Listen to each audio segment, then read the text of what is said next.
So guys, I was sitting on my legs for 40 minutes telling the story. Oh, and I can't get up. Ooh. That's what Pilates does to you. Oh, ants. Ow, ow, ow. What is up, vloggy vlog? Welcome back to my channel. So I feel like I've talked about it so many times on so many different platforms, but it is still #1 asked question in my DMs every single day. So I thought I'm going to do a story time for the last time, I promise. And to all of you who've seen it and heard it already so many times, I'm going to do my makeup at the same time, and I'm going to share with you all the products that I use so you can still get something new out of this video. This is going to be a little story time of how me and Randy met and got married after 2 months of knowing each other. I don't do like full face of makeup often. I usually just do some concealer and blush and little brow, and that's basically it. But today I'm going to actually do like a very minimal full face of makeup. I don't do any eyeshadows because I have fake lashes, and I just got a facial 2 days ago, so my face is a little red and it's not as smooth and moisturized as it should be because I got laser, so it's very dry. And I don't know if you can see, there's like spots where the heat was kind of burning my skin. So now I'm waiting about a week to a week and a half to start seeing results on like the smooth skin. So my base is a little rough right now, and I am not allowed to put any moisturizers other than the ones that were recommended to me, which I already did. So I'm not going to prep my skin and just kind of plop the makeup right there. And I don't know if you guys do it, whenever I do my makeup and whenever I do full face of makeup, I take this bag of makeup and I just dump it on the table, and then as I go I put it back in my bag just so I know what I'm using and like I can find things easily. It's not easy to just dig in this bag to find the products that you need. Let's get started. I think it's gonna be hard to talk about the products at the same time as I tell the story, but I'm going to start with this NARS Vanuatu Color Foundation, and this is my foundation when I'm tan, and I'm going to also use this NARS Macadamia Concealer for under my eyes. As most of you can probably tell, I am foreign, I am not American, I am from Poland. That's where I grew up until I was 20 and had an idea that I want to move somewhere else. So in high school, I did an international diploma, meaning I had all subjects in English because I knew that I don't want to stay in Poland and I wanted to move somewhere else. During my last year of high school, I did not do so well on my final exams due to some mental health problems, and I decided to take a gap year where I was working as a waitress. And during that gap year, I redid my exams, and as I was awaiting the results for my revision exams, I found the Au Pair program. And if you guys don't know what it is, it's an exchange program where you come to a foreign country. It doesn't have to be America. You live with your host family, you take care of their kids, go to school, and it's basically like a nice way to experience a different culture and a different country where you're fully submerged in it because you live with that foreign family. I moved here. I had a lot of girlfriends, but I didn't have a boyfriend. So I started a Tinder account and I found myself a boyfriend, another boyfriend, not Randy. Yes, there were people before Randy. I know it's hard to believe, even for me. Unbelievable. Unbelievable. So that's where I met my boyfriend, and that was quite fast. I have never been single for longer than a month. I know that's probably another mental health problem that I have. I can't imagine myself being single. So I found my boyfriend really fast, and I strictly remember we were on the beach in San Diego and I got a message from a boy, and I went on Facebook, I looked it up, and it was a Marine boy trying to hit on me or invite me places. It was Randy. Basically, I showed it to my ex-boyfriend and he was like, oh, I didn't know anything about like the Marine Corps. I didn't know anything about military life here. Like that was something completely unknown to me. So I showed it to my boyfriend and he was like, oh, well, Randy wasn't like hitting on me. He was being friendly, like trying to invite me to some party or a movie or something. Like it wasn't like a direct, oh my god, you're hot or whatever. It was just very subtle. So I showed it to him and he was like, oh, you know, Marine boys, like they're just known that they're not the brightest and they're this and that. And he kind of put this idea in my head that I should not be considering hanging out with the Marine boys. But anyway, of course I had a boyfriend at the time, so I didn't even reply. And then a couple months went by, I broke up with my boyfriend and I was single for about a month. Until one of my girlfriends, who was also an au pair. That's something that I need to highlight. The au pair program is amazing because you also get to hang out with all the foreign au pairs that are in your area. They do a very good job of putting the groups together, letting the girls find each other. There's like monthly meetings and stuff like that where you get to know other girls, so you don't feel completely lonely in the foreign country. So one of my friends that was an au pair said, hey, I'm going to this house party with like other au pairs, and would you like to come with me? And I was like, oh, well, I think I didn't have like a way to get there or something because I had a curfew with my host family until 10 p.m. and the car rules were kind of all over the place. It's not like I could just get a car and go whenever I wanted. Like I couldn't keep the car overnight on the weekends because they needed it, so I didn't have a way to get there. And I think we're trying to figure out a way, and then Randy messaged me because he was gonna be there.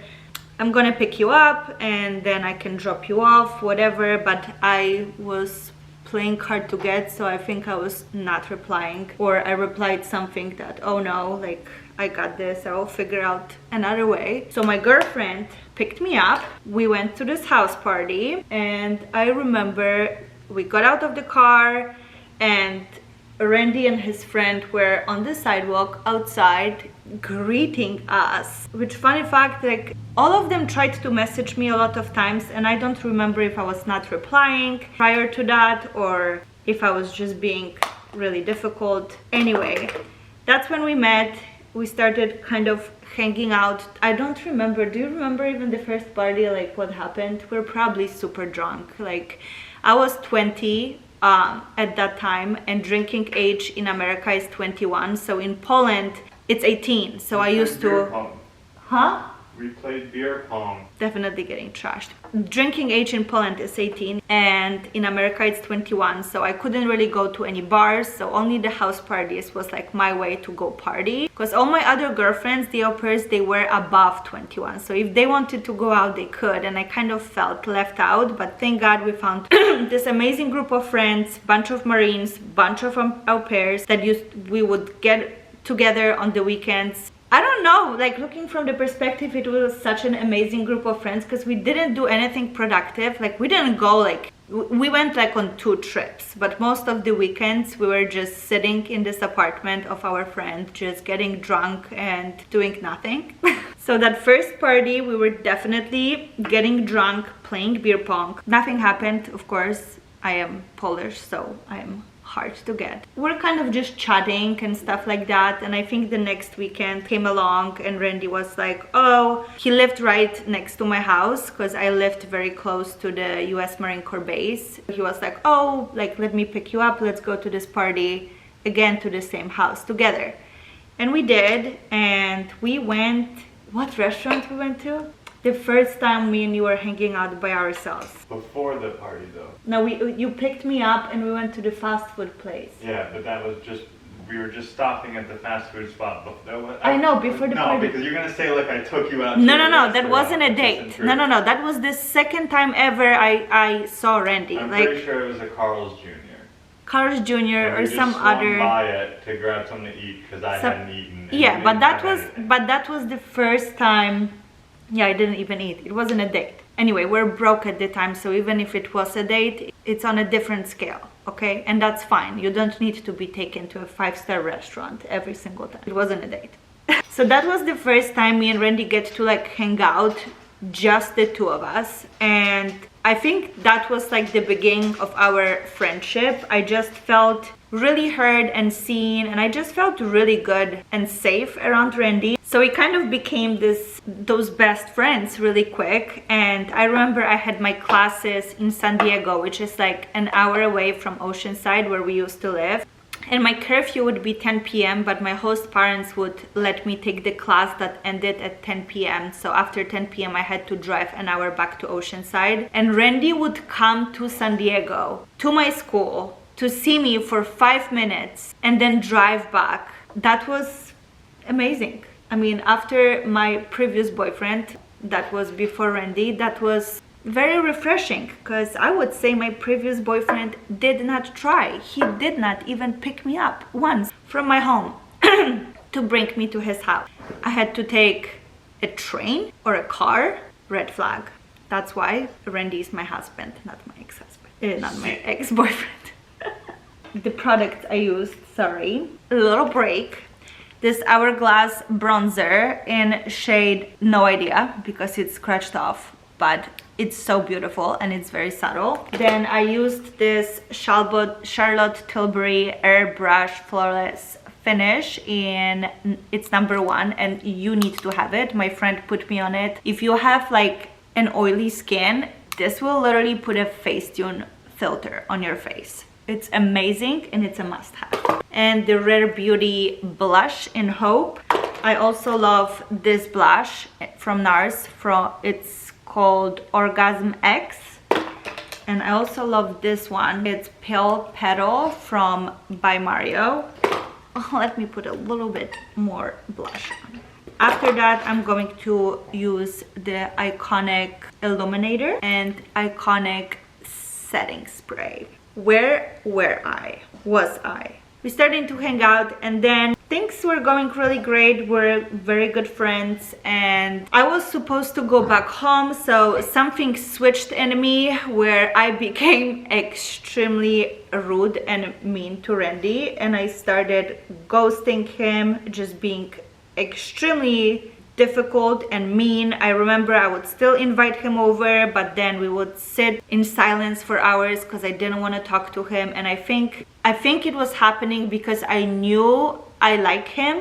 I didn't love him yet because we didn't know each other that well, but I really felt so comfortable and good with him that I knew I like him. But I also knew that it's time for me to go home, so I should not get involved because it's gonna be really hard for us to separate. So I think I was trying to tell myself and my brain to somehow push him away, so I don't really have to make that decision, but kind of things naturally would just go away, so both of us don't have to hurt when I leave. Looking from a perspective, I think that's what I was doing. I was also 20 at the time. Of course, now I would solve this problem by just talking to one another and not just behaving like a raging bee. That was not nice, and I apologize for Randy did not give up. Like, even when I didn't want to see him, he would just like bring flowers and leave it in front of my house, or like just come over or drive. Like, he was just very, what's the word? Persistent. And that made me realize, like, oh crap, like maybe I should somehow like figure out how to feel about all of this, because we both feel great with each other and maybe there is some chance. I had no idea what's gonna happen after that.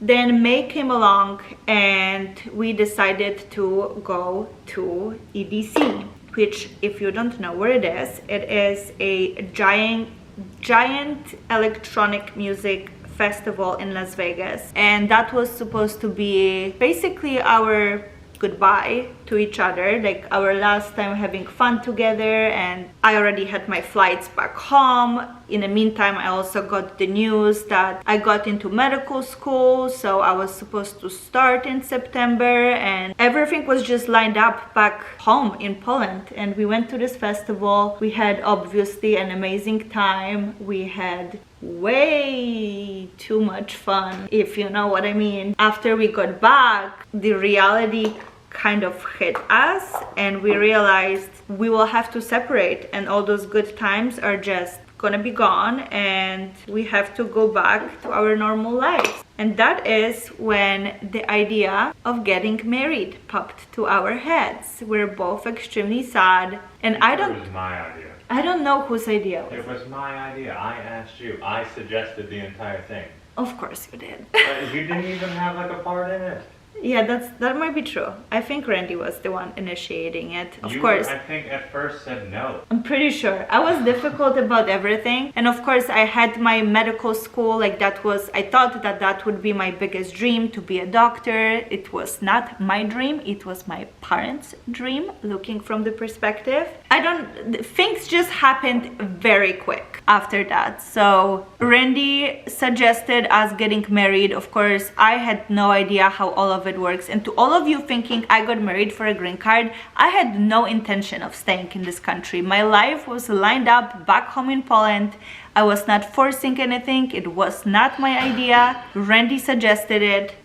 Again, I don't know how fast things happened, but I think within days, I would say like midweek, we've made that decision. And then I was so scared of telling anybody. I was shitting my pants. Of course, I was 20. I had no freaking idea what I'm doing. I'm marrying this guy I barely know because I think it might be a good idea. I was just so scared of telling anybody. My parents are extremely supportive. I don't recall their exact reaction.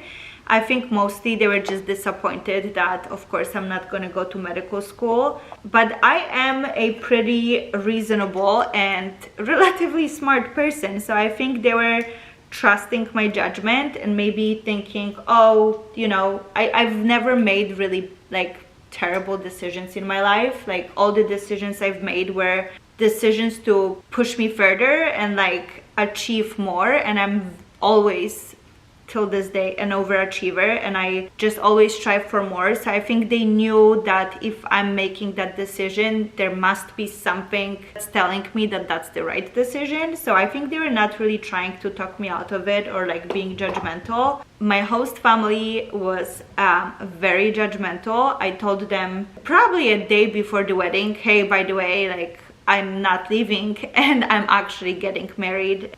They did not take it so well. They thought that all of it is, of course, for the papers, and they were not very supportive. They were trying to talk me out of it, but of course, like nobody can decide for me. So we went to the court and we did our court wedding. It was very fast. Prior to that, me and Randy were taking shots of vodka in the car. We were extremely stressed out. My English was good, but not as good as it's right now. So when I had to repeat the lines in the courthouse, I did not understand what I'm repeating. I was buzzed. All our friends were buzzed. There's the funniest photo, if I can find it, I'm gonna attach it, of like our friend being like laughing at us and us getting married in the background, and it's so funny. And after that we went to Olive Garden, so that was our reception, and we went there with a couple of friends. And then kind of adult life hit us. My host family told me if I'm such an adult and if I get married that I have to grab my things and I have to move out. We're put in a position when we very quickly realized that we can only count on each other. There is nobody else. Our parents, both from my side and Randy's side, are not wealthy. Like, we don't come from money. We've always had to work really hard for everything that we have in our lives. So we knew really fast that we kind of are on our own. Like, I don't have the protection of the program. I don't have a housing anymore. We rented the shittiest apartment. Hence, we've never lived together prior to that. Like, we've spent the longest like one night together overnight. So we found this shitty apartment. I remember it was like $1,000 a month, something ridiculously cheap, and we didn't have money to furnish it. We didn't have any money for anything. So I just remember we scraped our last coins to buy a mattress so we have something to sleep on, and we had a microwave. I think those are the two things. I don't know why the microwave, but those are the two things that we bought and we had for our probably first year of our marriage. And things were very difficult. I was a nanny for a different family. I was a personal trainer and I was going to school full time.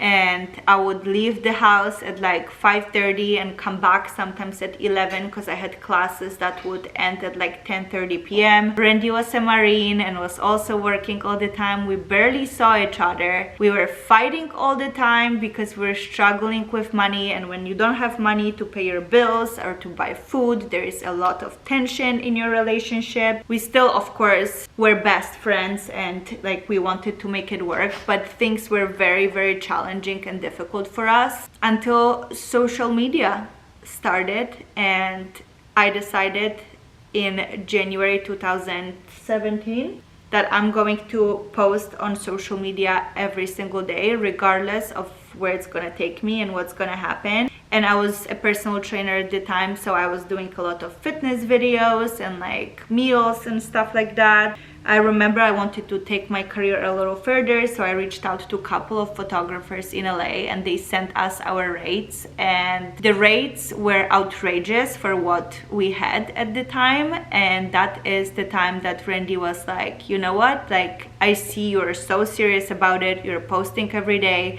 like you're sticking to your goal, like I'm gonna pick up the camera and I'm going to learn how to take videos and photos so we don't have to pay somebody else to do it. And if you know Randy, Randy is the type of guy who can literally learn to do anything and everything in life. He's so, what's the word? Resourceful. Taught himself how to play multiple instruments. He taught himself all the business rules, like our taxes, like he does it all. Like he is the brains, like, and he's got a big brain. So he taught himself how to do it, saved us a bunch of money, helped us take this career a little further. And since then, Randy quit the Marine Corps. I slowly started quitting my jobs that I had on the side, and we started working together. And since, I don't know what year, but probably 2018 or 19, we've worked together and we've been together 24/7 every single day, except for like a couple days here and there, ever since. And during the pandemic, a lot of couples fell apart because I think it was the first time in their lives when they had to live together and be together for longer than just a couple hours in the evening, when how usually the relationships and families work. And we obviously survived, came out stronger than ever, because that did not faze us because we're together all the time regardless. We love our lives. It was not colorful, it was difficult and challenging. This is just like a shorter 30-minute version of our story, but of course we've had so many challenges along the way that we've overcame together that made us stronger. I just can't imagine my life with anybody else. Well, I didn't try with anybody else, but you get, like, I wouldn't want to, because I think we're just perfect together, right? We are. We're like a dream team. And Randy is annoying at times, like, don't get me wrong, and I'm annoying, and we both have very difficult personalities. So we are like butting heads. So we're butting heads sometimes, but we don't really fight. We always try to find the solutions to our problems without unnecessary screaming or fighting. So yeah, we're building our lives together. A lot of you are also asking, what about kids? How come you've been married for 9 years and you don't have kids? I think we're still very young. I think in my head sometimes I feel like I'm 14. We have a lot of going on in our lives. We're constantly on the go, constantly traveling. Of course, the idea of having kids is something we both want. We want to have 2 kids, and we're thinking about it constantly, and we're thinking about starting a family this year. There's just a lot of opportunities that we've gotten that it just wouldn't be fair to have kids to ourselves and to the kid right now. If we have those opportunities, I think the parents should feel fulfilled and happy about what they've accomplished in their lives prior to having kids, so they don't get that anger out on the kids later on, that because of kids, like, you were not able to do something. So I think the end of this year or next year is going to be the time where we start planning a family. I know I'm not getting any younger, and it's for dudes, it doesn't matter. They can be 90 years old and have a baby. For us, it's a little bit more challenging. So I always keep that in mind. And I also don't want to be like a super old mom. So we're thinking about it, and it is on our head. So don't worry to all of you that were very concerned about us not having kids 9 years later. But this is our story, and this is the last time I'm going to tell that story, because I think I might annoy a lot of you who've heard it so many times. So thank you for listening. I hope this love story motivates some of you. I do not recommend getting married after 2 months of knowing each other. In most cases, I think it would not work out. We're lucky enough that it worked out for us, but don't try that at home. And I love you, and I'm gonna see you guys in my next one.